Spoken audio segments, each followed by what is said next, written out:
તમે ભવિષ્ય માટે તૈયાર CNBC બજારના ઇબિક્સ કેશ સ્ટુડિયોમાં પ્રવેશી રહ્યા છો. નમસ્કાર, CNBC બજારના ઇબિક્સ કેશ સ્ટુડિયોમાં આપનું સ્વાગત છે. ત્યારે માર્કેટ માસ્ટર્સમાં તમે જોઈ રહ્યા છો અને મારી સાથે મારા સહયોગી વિક્રમ પાઠક પણ જોડાઈ ગયા છે અને આજે આપણી સાથે જોડાવાના છે કાર્નેલિયન કેપિટલ LLPના વિકાસ ખેમાણી. ત્યારે તમે જુઓ, આ આખા મહિના દરમિયાન માર્કેટે ખૂબ જ સરસ પરફોર્મન્સ આપ્યું છે. તમે નિફ્ટી જુઓ, બેંક નિફ્ટી જુઓ, તો એક મોટા વોલેટાઇલ સેશનને ફેસ પણ ભલે કર્યું, પણ તેમ છતાં તમે જો એક સારી ખરીદારી આપણને જોવા મળી છે, એક સારી રિકવરી જોવા મળી છે. ફેડનું જે ઓવરહેંગ હતું એ પૂર્ણ થતું દેખાયું છે, એટલે હવે સારી ઓપોર્ચ્યુનિટી આગળ બિલ્ડ થતી આપણને દેખાઈ રહી છે. ખાસ કરીને તમે જો જે લગાડ સ્ટોક હતા ત્યાં પણ ખરીદારી આવતી દેખાઈ. ખાસ કરીને બેન્કિંગ સ્ટોક્સમાં પ્રાઇવેટ બેન્ક્સ પર તમે જો સારો એવો ભરોસો અત્યારે માર્કેટ્સમાં ટ્રેડર્સ અને ઇન્વેસ્ટર્સનો બનતો દેખાયો છે. તો બેન્કિંગ સ્ટોક્સ અને સાથે સાથે મિડ કેપ સ્ટોક્સ તમે જો ત્યાં પણ એક સારી એવી ખરીદારી આપણને અત્યારે જોવા મળી રહી છે. તો ઓવરઓલ તમે જોવા જાઓ તો એક નાના કહી શકાય એક ઝટકા બાદ અથવા તો એક નાના ઘટાડા બાદ આપણે સારી મૂવ માર્કેટ્સમાં જોઈ રહ્યા છે. ખાસ કરીને સ્ટોક સ્પેસિફિક તમે જુઓ, અત્યાર સુધી તમે જુઓ લગભગ ઓગસ્ટ મિડ બાદ જે FIIs પોઝિટિવ થયા હતા એ હાલ સુધી આપણને એક પોઝિટિવ વેમાં આગળ વધતા દેખાયા. સારું એવું કેપિટલ તમે જો FIIs ઇન્ફ્યુઝ કરતા દેખાયા છે, તો સારી એવી લિક્વિડિટી અત્યારે માર્કેટને ટેકો આપી રહી છે. ને હવે તમે જો ફેડનું જે નિર્ણય આવ્યું છે, ઓલમોસ્ટ આવનાર વર્ષમાં નવેમ્બર બાદ આ ટેપરિંગ શરૂ થશે અને મિડ 2022 સુધીમાં તમે જો આ ટેપરિંગની પ્રક્રિયા પૂર્ણ થતી દેખાશે અને ત્યારબાદ તેઓ આગળ કદાચ ઇન્ટરેસ્ટ રેટ હાઇકનો નિર્ણય લઈ શકે છે, એવા સંકેત અત્યારે મળી રહ્યા છે. તો એક જે ચિંતા હતી એ ચિંતા થોડી હળવી થઈ રહી છે. ઇન્ફ્લેશન દેખાઈ રહ્યું છે, એટલે આપણા બધા સેન્ટ્રલ બેન્ક્સ આના પર આગળ નિર્ણય લેશે. તો આપણા RBI ગવર્નર પણ આના પર શું નિર્ણય લેશે એના પર ખાસ આપણી નજર રહેશે. તો આ બધા સંકેતો તમે જુઓ અત્યારે માર્કેટને ડ્રાઈવ કરતા દેખાઈ રહ્યા છે. ઇનફેક્ટ તમે જુઓ તો ખાસ કરીને જે કન્ઝમ્પશન લેડ સ્ટોક્સ છે ત્યાં પણ તમે એક સારી એવી ખરીદારી જોઈ રહ્યા છો અને PSU બેંક પણ તમે જો હવે સારો એવો ટેકો લેતા દેખાઈ રહ્યા છે. વિક્રમ, બિલકુલ નિશાન, આપણે જોઈએ તો PSU બેંક અને ઇવન આજના દિવસમાં આપણે જોઈએ તો પ્રાઇવેટ સેક્ટરના બેંક તરફથી HDFC બેંક જેવા કાઉન્ટર્સ છે જે આપણને 1.25% મજબૂતીમાં આગળ આવતા દેખાયા છે. એ આપણને ઓવરઓલ બંને ઇન્ડાઇસીસ નિફ્ટી અને બેંક નિફ્ટી બંનેના ફ્રન્ટ ઉપર એક સારો સપોર્ટ આપતા દેખાઈ રહ્યા છે. એઝ વેલ એઝ તમે અહીંયા એક વખત ઇન્ડાઇસીસના ફ્રન્ટ ઉપર નજર કરશો તો હિન્ડાલ્કો, ટાટા સ્ટીલ જેવા કાઉન્ટર મજબૂત રહેતા દેખાઈ રહ્યા છે. અને આ સાથે જ માર્કેટ માસ્ટર્સની આજની ચર્ચાની શરૂઆત કરીએ. માર્કેટ માસ્ટર્સમાં આજે આપણી સાથે કાર્નેલિયન કેપિટલ LLPના વિકાસ ખેમાણી જોડાઈ ચૂક્યા છે. વિકાસજી, સ્વાગત છે CNBC બજારમાં. સર, સૌપ્રથમ તો જે ગ્લોબલ માર્કેટના ફ્રન્ટ ઉપરથી આપણને અપડેટ્સ આવતા દેખાઈ રહ્યા છે, આપ એને કેવી રીતે જોઈ રહ્યા છો? લિક્વિડિટીની ચિંતાઓ કે પછી ફેડના ટેમ્પરિંગની ચિંતાઓને લઈને બહુ બધું એક પેનિક થયું હતું અને ઇવન લાસ્ટલી આપણે જોયું તો એવા ગ્રાન્ડને લઈને જે પેનિક થયું હતું, આ બધા સિચ્યુએશનને આપ કેવી રીતે જોઈ રહ્યા છો સર? Fed has increased એ આપણે ફેડે કીધું કે એ લોકોએ ધીરે ધીરે ટેપર કરશે, પણ હજી it is quite some time away અને એ લોકોનો જો લિક્વિડિટીનો સ્ટેન્સ હજી is gone to be they are putting more money into the system. So while incrementally એમાં થોડું ટેપરિંગમાં હજી થોડુંક વાર છે. પહેલા they will reduce the QE and then tapering will start. તો એમાં આજે હજુ ઘણી વાત છે. તો મારા હિસાબે ગ્રોથનું એન્વાયરમેન્ટ સારું છે અને ફેડ જ્યાં સુધી યુએસની ગ્રોથ પિકઅપ સારી રીતે નહીં થાય, એમનો કોન્ફિડન્સ નહીં આવે ત્યાં સુધી મને નહીં લાગતું કે એ લોકો ટાઇટન કરશે કે રેટને ઇન્ક્રીઝ કરશે. તો ઇન્ડિકેટ પણ કર્યું છે કે 2024 જેવું થશે. તો મારા હિસાબે એનો ઇમિડિયેટલી એટલું કંઈ ઇમ્પેક્ટ ના આવે, પણ આપણે એને જોતા રહેવું પડશે કે એનો શું ઇમ્પેક્ટ છે, બીકોઝ એ ડેટા પ્રમાણે એમના ડિસિઝનો બદલતા રહે છે. તો મારા હિસાબે ઇઝી લિક્વિડિટી સિનેરિયો છે, આવતા એટલીસ્ટ 1-1.5 વર્ષ સુધી તો ચાલુ રહેશે અને એનો ઇન્ડિયા ઉપર પર ઇમ્પેક્ટ આ વખતે ગયા વખતથી ઓછું પડશે. કારણ કે ગયા વખતે ઇન્ડિયામાં તમે જુઓ તો આપણું current account deficit almost 80 billion જેવું હતું. હવે આપણું current account deficit almost close to 0 છે. તો એનો મતલબ એ છે કે આપણે બહારના રૂપિયા આપણે ઇમ્પોર્ટ કરવા માટે જોતા નથી. તો એના લીધે ઇન્ડિયન ઇકોનોમી અને કરંટ કેપિટલ અકાઉન્ટ ફ્લોઝ બહુ સારા છે. તો એના લીધે આપણે કેપિટલની એટલી બહારથી જરૂર નથી, આપણે ડિપેન્ડન્સ નથી. તો એના લીધે મારું એવું માનવું છે કે જો કદાચ ફેડ ટાઇટન પર કરે તો ઇન્ડિયન માર્કેટ और इंडियन लिक्विडिटी सिनेरियो ઉપર એનું ઇમ્પેક્ટ ઓછું રહેશે. પણ શું આપણા સેન્ટ્રલ બેંક એટલે કે આરબીઆઈની આગળ જે પોલિસી છે એમાં આપણે કોઈ ચેન્જીસની અપેક્ષા રાખવી જોઈએ, કારણ કે તેઓ પણ ઇનડાયરેક્ટલી સંકેતો તો લિક્વિડિટી સક કરવાના આપી જ રહ્યા હતા. ના, આરબીઆઈ એક જ વસ્તુ કીધી છે કે અમે ગ્રોથ ને હમણાં સપોર્ટ કરીએ છીએ. હાજીન ગ્રોથ સારી રીતે પિકઅપ થઈ નથી. એમને કીધું છે કે ઇન્ફ્લેશન જે છે ટ્રાન્ઝિશનરી છે, સપ્લાય ચેન ડિસ્ટ્રપ્શનના લીધે વધારે છે, સ્ટ્રક્ચરલ ઇન્ફ્લેશન નથી. આરબીઆઈ જ્યારે એક્ટ કરશે ત્યારે એમને ઇન્ફ્લેશન માટે સ્ટ્રક્ચરલ વરી થવા માંડે. હાજી તો આપણે ક્રેડિટ ગ્રોથ પિકઅપ થવા માંડી નથી. તો મારા હિસાબે આરબીઆઈ લિક્વિડિટી ટાઇટન મોટા પાયે ના કરે. હાજી આપણો system is flush with liquidity. તો ઇકોનોમીને જરૂર છે કે એ જો લિક્વિડિટી છે એ પ્રોડક્ટિવ ક્રેડિટ ગ્રોથમાં જાય, ત્યારે જ આપણી ગ્રોથ આવી શકે છે. તો આરબીઆઈ એ સ્ટેન્સ મારા હિસાબે હાજી 1-1.5 વર્ષ સુધી મેન્ટેન રાખશે. અને જો ગ્રોથ પિકઅપ થાય તો પછી આઈ થિંક આપણે રિવિઝિટ કરી શકશું. પણ મને એવું નથી લાગતું કે આરબીઆઈ ઇમિડિયેટમાં કંઈ ટાઇટન કરશે. સાથે વિકાસજી, એક પાછું અહીંયા ખાસ એ સમજવા માંગીશું, ગ્લોબલ માર્કેટની આપણે આ જેટલી ચિંતાઓ કરી રહ્યા છે એની સામે આપણે ડોમેસ્ટિક ફ્રન્ટ ઉપરનો જે એક ગ્રોથ પરસ્પેક્ટ જોઈ રહ્યા છે, એને આપ સર કેવી રીતે જોઈ રહ્યા છો? કારણ કે એઝ એન ઇમર્જિંગ માર્કેટ્સ આપણે જોઈએ તો આપણે ત્યાં કોવિડની સિચ્યુએશનની અંદર પણ સારું એવું આપણે એક કવરઅપ કરી લીધું છે. વેક્સિનેશનના ફ્રન્ટ ઉપર પણ આપણે ઘણા આગળ વધી ચૂક્યા છીએ અન્ય દેશોની સરખામણીએ. તો આ ફેક્ટર આપણા માટે થઈને કેટલા પોઝિટિવ સાબિત થઈ રહ્યા છે? તો I think domestic demand pick up થઈ રહી છે. આજે થોડીક થર્ડ વેવની વરીના લીધે એટલું બેક ટુ નોર્મલસી નથી આવ્યું. બટ ઇન્ડિયા બહુ સારી પોઝિશનમાં છે. આપણે આજે સિચ્યુએશન કંટ્રોલમાં છે. વેક્સિનેશન સારી રીતે પ્રોગ્રેસ થઈ રહી છે. અને ઇન્ડિયામાં જોબ ક્રિએશન માટે એક સારું એન્વાયરમેન્ટ બની રહ્યો છે. તો તમે જો તો આઈટીમાં બહુ સારું એમ્પ્લોયમેન્ટ જનરેશન થઈ રહ્યું છે. મેન્યુફેક્ચરિંગમાં મોટા પ્રમાણે જે ઇન્વેસ્ટમેન્ટ આવે છે એના લીધે એમ્પ્લોયમેન્ટ જનરેશન થવાની શક્યતા છે. આ બધા રિયલ એસ્ટેટ ઇમ્પ્રુવ થઈ રહ્યું છે. બેન્કિંગ સેક્ટરમાં ઇમ્પ્રુવમેન્ટ થઈ રહ્યું છે. તો તમે જો તો આ ઓલ બધા ડિમાન્ડ ક્રિએશનના તરફ જ પોઈન્ટ કરે છે. તો મને એવું લાગે છે કે આવતા વર્ષોમાં ડિમાન્ડ બહુ સોલિડ રહેશે, પ્રાઇમરીલી બાય જોબ ક્રિએશન અને પોઝિટિવ મોમેન્ટમ ઇન ધ ઇકોનોમીના લીધે. સો એ જે ડિમાન્ડ ક્રિએશનનો સાયકલ હજી શરૂ થયું છે એ 4-5 વર્ષ સુધી તો ઓછામાં ઓછું રહેશે. આપણી કોર્પોરેટ અર્નિંગ છે જે આપણે 7-8 વર્ષ પછી થોડીક અપટીક જોવાની હવે સારું થઈ છે. મને લાગે છે કે આપણો જે હમણાં 1.5 કે 2% જેટલું corporate earning growth to GDP growth છે એ 7-7.5% સુધી જઈ શકે છે ઓવર 4-5 વર્ષોમાં. તો એ જ્યાં સુધી એ જે ટ્રાજેક્ટરી છે એ બહુ સારી છે ઓવર નેક્સ્ટ 4-5 years. તો એના લીધે I am quite positive on the entire domestic and economy.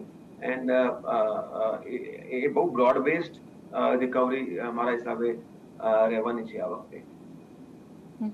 તો હાલે તમે ક્યાં અત્યારે બુલિશ છો? કયા સેક્ટર્સ તમને અપીલ કરી રહ્યા છે કે ત્યાં રોકાણ વધારી શકાય? મારા હિસાબે બેન્કિંગમાં એક હવે સારું એવું જ્યારે ક્રેડિટ પિકઅપ થવા માંડશે તો બેન્કિંગમાં બહુ સારું માહોલ રહેશે આવતા 3-4 વર્ષોમાં. કેમ કે આપણે હવે banking sector fully provided for છે. એનપીએ સાયકલ નીચે થઈ ગઈ છે.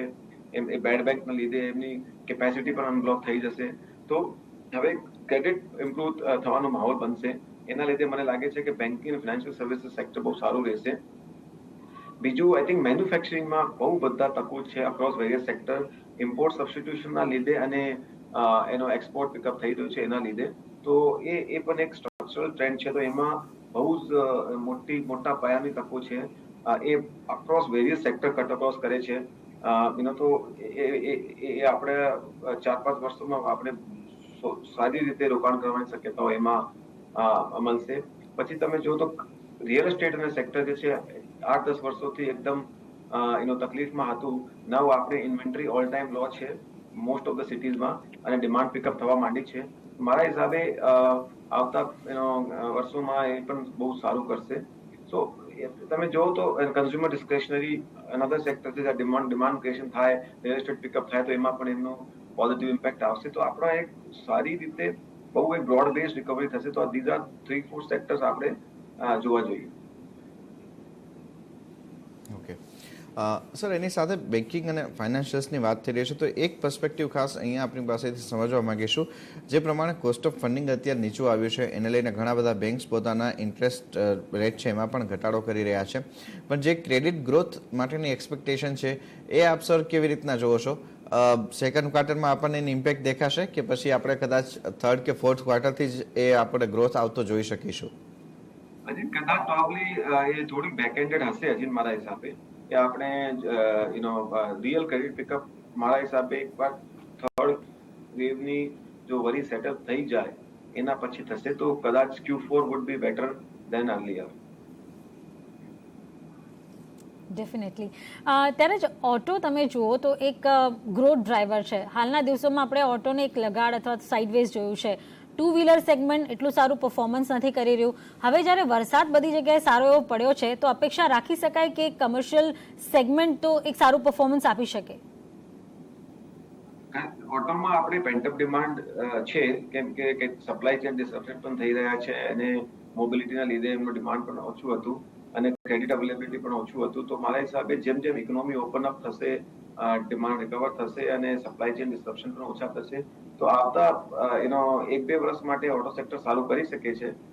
પણ એમાં ખાલી એટલું જોવું જોઈએ કે 3 થી 5 વર્ષ જો તમે જો તો એમાં ડિસરપ્શનની કેટલી શક્યતાઓ છે એને એનો મગજમાં રાખીને જ રોકાણ કરવું જોઈએ.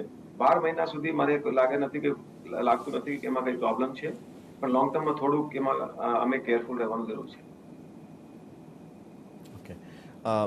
સર, એક પાછું અહીંયા સમજવા માંગીશું, જે હાઈ કેશ ઇન્ટેન્સિવ સેક્ટર છે જેમ કે ઇન્ફ્રા, રિયલ એસ્ટેટ અને અત્યારે કરન્ટલી આપણે જોઈએ તો એમાં મેટલ સેક્ટરનો પણ સમાવેશ થાય છે. તો આ મેટલ, રિયલ એસ્ટેટ, ઇન્ફ્રા આ સેગમેન્ટ ઉપર અસર આપનો શું વ્યૂ બની રહ્યો છે? કારણ કે જે પ્રમાણે અત્યારે માર્કેટની અંદર લિક્વિડિટી પણ છે, કંપનીઝના પ્રોસ્પેક્ટ પણ અહીંયા ડિમાન્ડ આઉટલુકને લઈને પોઝિટિવ થતા દેખાઈ રહ્યા છે. ઇન્ફ્રા લેવલ ઉપર ગવર્મેન્ટનું સ્પેન્ડિંગ, રિયલ એસ્ટેટમાં ડોમેસ્ટિક ડિમાન્ડ, અને બીજી તરફ આપણે જોઈએ તો ચાઇના +1નો બેનિફિટ મળતું મેટલ સેક્ટર. તો આ ત્રણેય વર્ટિકલને આપ કેવી રીતના જોવો છો? આ એક મેજર ગ્રોથ ડ્રાઈવર રહેશે માર્કેટના આગામી સમયની અંદર?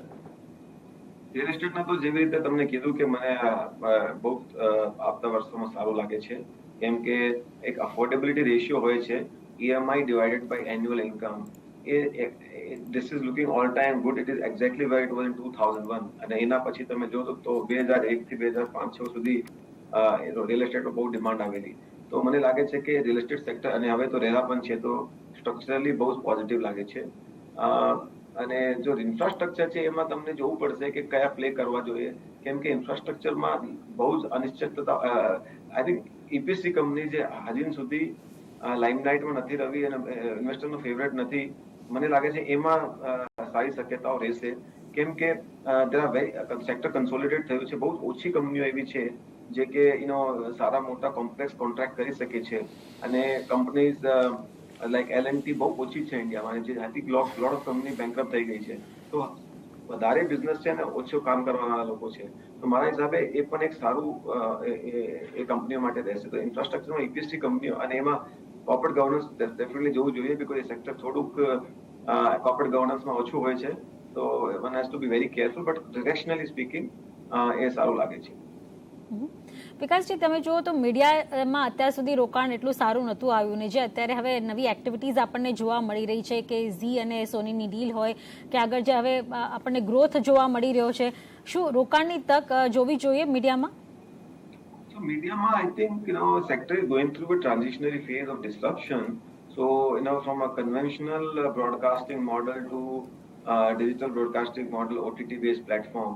તો એમાં હવે કયા પ્લેયર આવશે, આગળ વધશે, એ જોવું છે. તો એમાં થોડુંક મને એવું લાગે છે કે કેરફુલ રહેવાની જરૂર છે. From a defensive valuation perspective કદાચ સારું રહી શકે છે, પણ એમાં ડિસ્રપ્શન જે રિસ્ક છે એ ઇવેલ્યુએટ કરીને જ આગળ વધવું જોઈએ. તો મારા હિસાબે કેટલાક પ્લેયર હમણાં જે છે કદાચ ના પણ રહે, ઓર કદાચ એ લોકોને ડિસ્પ્રોપોર્શનલ લાર્જ ઇન્વેસ્ટમેન્ટ કરવું પડશે એમાં રેલેવન્ટ રહેવા માટે, તો કદાચ શેર હોલ્ડર માટે એટલું બેનિફિટ ના હોય.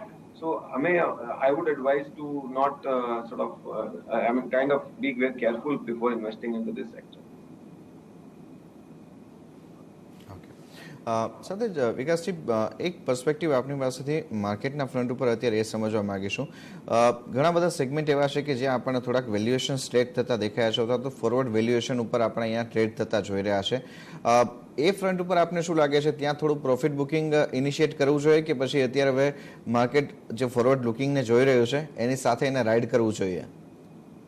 મારા હિસાબે ગ્રોથ હમણાં પિકઅપ થાય છે, પિકઅપ થઈ રહી છે. આપણને ગ્રોથ મને લાગે છે સરપ્રાઈઝ કરી દેશે ઓન અપસાઇડ. અને this is just a broader comment I am making, but then a stock specific could be very different because you have to evaluate everything stock by stock and sector by sector. But જો તમે એવી રીતે જો growth environment જ્યારે પણ સારું હોય, growth આવતી હોય તો એનો વેલ્યુએશન કદાચ પણ ઓછા ના થાય. ઇફ ધ ગ્રોથ કમ્સ, જો ગ્રોથ ના આવે તો પછી એ કરેક્ટ થાય, રાઈટ? તો મારા હિસાબે growth environment, and I M making a general comment, growth environment આવતા સમય બહુ સારું રહેશે.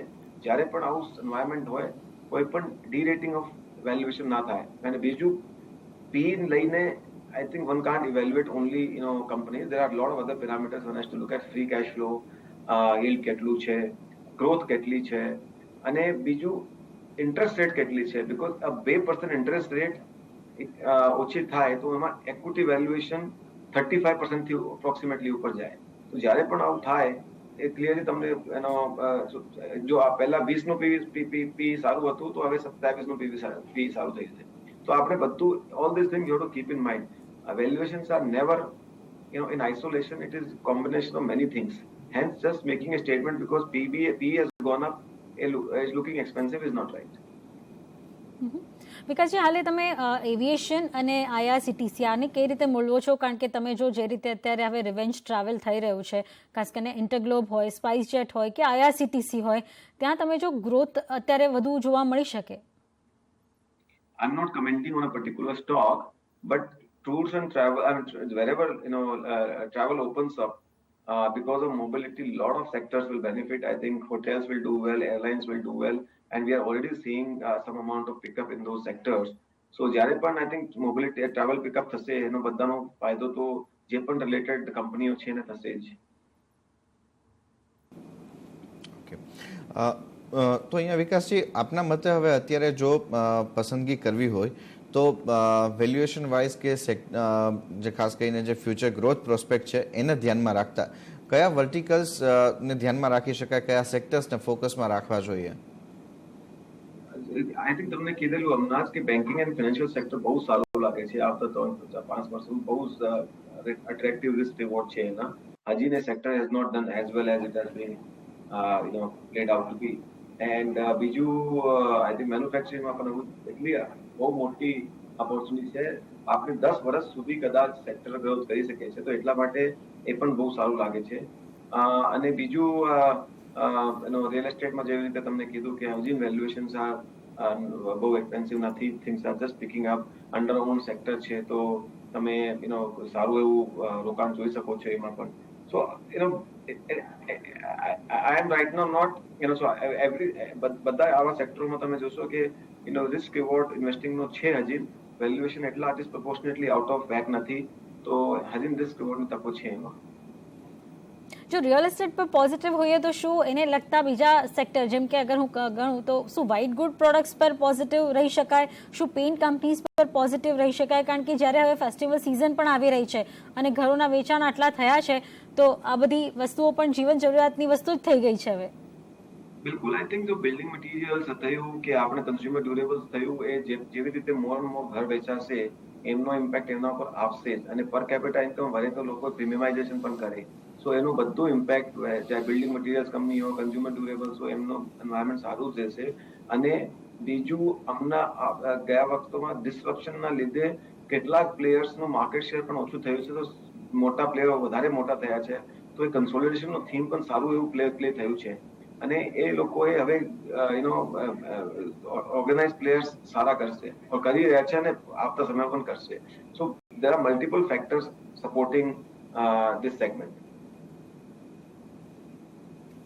ઓકે, તો આ પર્સ્પેક્ટિવ આપણને અહીંયા બનતો દેખાઈ રહ્યો છે. એની સાથે સાથે વિકાસજી, એક અંતિમ પ્રશ્ન અહીંયા મારા તરફથી એ રહેશે કે જે પ્રમાણે આપણે અત્યારે એક segment wise performance specifically pharma સેક્ટરનું જોઈ ચૂક્યા છીએ, અહીંયા આપને લાગે છે કે થોડુંક હવે કન્સોલિડેશન લાંબુ ચાલશે કે પછી સેકન્ડ ક્વાર્ટરથી પરિસ્થિતિ આપણને ફરી સુધરતી દેખાશે? કારણ કે રિસેન્ટલી આપણે જોઈએ તો ફરી પાછા યુએસએફડીએના કન્સર્ન્સ કેટલીક કંપનીમાં આવતા દેખાયા છે અને એપીઆઈના ફ્રન્ટ ઉપર ખાસ કરીને આપણે જોયું તો ત્યાં જે આપણને ટ્રેક્શન માર્જિનના ફ્રન્ટ ઉપર એક્સપાન્ડ થતું દેખાઈ રહ્યું હતું એ આપણને હવે થોડુંક કન્સોલિડેટ થતું દેખાઈ રહ્યું છે. તો આ બંને પાસાને જોતા ફાર્મા સ્પેસ ઉપર સર આપનો કોઈ વ્યૂ? ફાર્મામાં domestic pharma is doing very well અને યુએસ સાઇડ થોડું કન્સોલિડેશન છે, પણ એ મારા હિસાબે પિકઅપ થવું જોઈએ. એ પણ એનો પોઝિટિવ જ છે. ફાર્મા કરતા મારે એપીઆઈ નો આઉટલુક કદાચ વધારે લાગે છે, કેમ કે એમાં મોટા પાયે ઇમ્પોર્ટ સબસ્ટિટ્યુશનની વધારે તકો છે.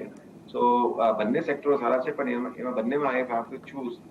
મારા હિસાબે એપીઆઈ જે છે એ far more better than pharma, but બંને સેક્ટર ડિરેક્શનલી તમે જોશો તો સારા જ કરશે, કેમ કે હેલ્થ કેરમાં અક્રોસ ધ ગ્લોબ સ્પેન્ડિંગ થઈ રહી છે. ઇન્ડિયામાં પણ એ મોટા પાયે રહેશે. So I am quite positive on both sectors. Okay Vikasji, ખૂબ ખૂબ આભાર સમય ફાળવી અમારી સાથે આ ચર્ચામાં જોડાયા. ઘણી ઇન્ટરેસ્ટિંગ ચર્ચા થઈ અને ડિટેલ્સ તમે શેર કર્યા તે બદલ ખૂબ ખૂબ આભાર સર. ધન્યવાદ મને બોલાવવા માટે. Thank you. તો આ હતા કાનેલ કેપિટલ એલએલપીના વિકાસ ખેમાણી અને આપણે માર્કેટ્સ પર ઘણી ડિટેલમાં ચર્ચા કરી. તો માર્કેટ માસ્ટર્સમાં હાલે આટલું જ. મને અને વિક્રમ બંનેને આપશો રજા. વધુ અપડેટ માટે જોતા રહો CNBC બજાર.